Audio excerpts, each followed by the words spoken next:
70% మంది ఇట్లా ఇదే క్లాస్ రూమ్ లా 70% మంది మహిళలు ఉంటారు, 30 మంది మాత్రమే మగవాళ్ళు ఉంటారు. 33% రిజర్వేషన్ ఇప్పుడు ఇవేలే కూడా పోయింది. ఎందుకంటే 33% ఎప్పుడో ఫీడ్ చేసేసారు వాళ్ళు, 50% దాటిపోయారు.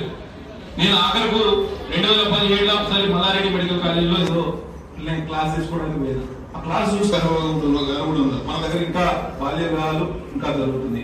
వాటిని పూర్తి స్థాయిలో అరికట్టాల్సిన బాధ్యత ఒకవైపు ఐసిడిఎస్ సిబ్బందికి, ఇంకోవైపు చైల్డ్ వెల్ఫేర్ డిపార్ట్మెంట్ వారికి ఉన్నది. 18 సంవత్సరాలు నిండని ఏ అమ్మాయి కూడా, పరిణతి చెందని మానసిక పరిపక్వత లేని అమ్మాయి పెళ్లి చేసుకుంటే ఆ కుటుంబానికి కూడా ఇబ్బంది, అమ్మాయి కూడా ఇబ్బంది. కాబట్టి ఈ బాల్య వివాహాలను అరికట్టడంలో పోలీసు వ్యవస్థతో పాటు సమాజంలో ఒక మార్పు రావాలి. అమ్మాయిలు పెళ్లి చేయాలి, అమ్మాయి అవుతున్నాయి కాబట్టి ఇప్పుడు అరికట్టాల్సిన అవసరం ఎంతైనా ఉన్నది.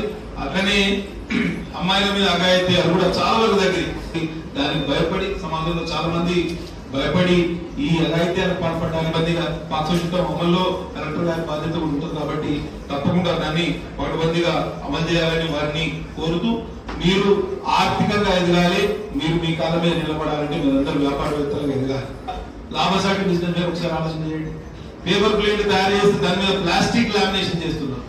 ప్లాస్టిక్ దాని మీద పైన కవర్ వేస్తే మనం వేడివేడి అన్నం దాని మీద పెడితే అది ఆ వేడివేడి అన్నానికి ప్లాస్టిక్ రియాక్ట్ అయ్యి మన కడుపులోకి పోతే రకరకాల రోగాలు, క్యాన్సర్ మన చుట్టుపక్కల ఫారెస్ట్ ఏరియాస్ లో దొరుకుతాయి. ఆ ప్లాస్టిక్ లామినేషన్ బదులు మోదగాకులో లామినేషన్ మన చెన్నూరు మండలం చెన్నూరు నియోజకవర్గం భీమాల దగ్గర గొప్పగా చేస్తున్నారు. చాలా మంది సెల్ఫ్ హెల్ప్ గ్రూప్స్ వాళ్ళకి వెళ్ళి అక్కడ ట్రయల్ రన్ కూడా చూపించారు. వాళ్ళకు ముందుగానే మీకు చేరుడు వారుడుగానే ఉంటుంది. నేను ఎప్పుడు అడుగుతున్నా శ్రీదేవి గారు, ఎన్ని ఉన్నాయి మన దగ్గర స్వయం సహాయక సంఘాలంటే 8,138 స్వయం సహాయక గ్రూపులు ఉంటే దాంట్లో మహిళలు ఎంతమంది ఉన్నారో తెలుసా?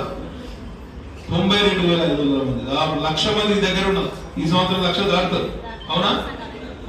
మనకు ఇక్కడ 2,20,000 ఓటర్లు ఉన్నారు, అక్కడ 2,20,000 ఓటర్లు, అంటే మొత్తం 4.5 లక్షల ఓటర్లు ఉంటే అందులో 1,00,000 మంది మహిళలు స్వయం సహాయక గ్రూపుల్లో ఉన్నారు.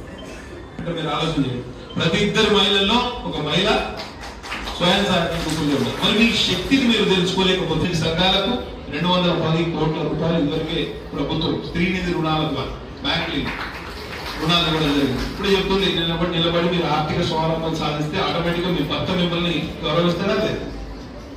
అవునా? భర్త గౌరవిస్తారు, మిమ్మల్ని పిల్లలు గౌరవిస్తారు, అత్తమామలు గౌరవిస్తారు, సమాజం గౌరవిస్తారు. అవునా? అన్నిటికీ లింక్డ్. మనం ఏదైతే అనుకున్నా అనుకోకపోయినా సబ్ కాన్షియస్ లెవెల్లో, సైకలాజికల్ లెవెల్లో మీ ఆర్థిక స్వావలంబనే మిమ్మల్ని సమాజంలో నిలబడేటట్లు చేస్తుంది. ఏవైతే దివ్యాంగులు ఉన్నారో వారికి భారత్ రైల్వేస్ లిమిటెడ్ వారు కొంత ఆర్థిక సహకారంతో వాళ్ళ చక్రాల కుర్చీలు కానివ్వండి, వారికి పనిముట్లు కానివ్వండి, కృత్రిమ కాళ్ళు చేతులు అవన్నీ కూడా ఇచ్చే కార్యక్రమం త్వరలోనే ఈ వారం రోజుల్లో చేస్తాం. దీని గురించి